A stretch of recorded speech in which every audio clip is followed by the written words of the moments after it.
When FSU's Mike Norvell hired Gus Malzahn as offensive coordinator and brought former Malzahn recruit Tommy Castellanos aboard to run the offense, it was fair to make a few assumptions about how things would go. Malzahn has built lots of fun rushing attacks around mobile quarterbacks through the years, and Castellanos is similar to Kyler Murray with his legs and running style, and very much not like Murray with his arm. It was easy to craft a vision of a motion-friendly FSU offense occasionally using misdirection and giving Castellanos freedom to run and make things happen. FSU drove 75, 65, and 52 yards and scored 17 points in its first three drives, then began the second half with a 68-yard TD drive. The progress slowed from there, but the Noles uncorked a 10-play, 75-yard drive to ice the win midway through the fourth quarter. Castellanos rushed for 86 yards, and 5 FSU ball carriers had at least one 10-yard rush. Makahi Danzi had gains of 26 and 32 yards among his 3 carries. When Castellanos was at Boston College last season, opponents quickly learned that instead of attempting to sack him when he dropped a pass, it was best to corral him and force him to make plays with his arm. It was as if Bama's defenders hadn't watched any film.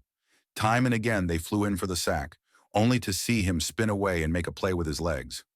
Almost everyone on the Bama offense, including a few somewhat known players such as Williams, who is expected to make big contributions this year, performed poorly, aside from receiver Jeremy Bernard and tight end Josh Cuevas, though even they combined to catch only 11 of 21 passes. But when the defense was getting bullied and Bama needed its offensive stars to keep up, they instead disappeared for swaths of time. FSU went 7 for 14, 50% on third and fourth downs, while Bama went only 8 for 22, 36%. And though the Tide looked as if they might come back from down 17 points, they never got the ball with a chance to tie. My general approach to Bama heading into this season was pretty simple. If Simpson is good, Bama is great. Coach Kalen DeBoer's pre-Bama track record was almost flawless, and I thought if Simpson was solid and the pass rush improved a little, the Tide would have everything they needed. But neither Simpson nor Bama's pass rushers, in either sacks or containment, performed well enough, and the units I wasn't concerned about also failed to come through. It was an all-around dud, starting with the coaching staff, and it's not as if they lacked motivation. This is a long season, and the Tide have time to recover.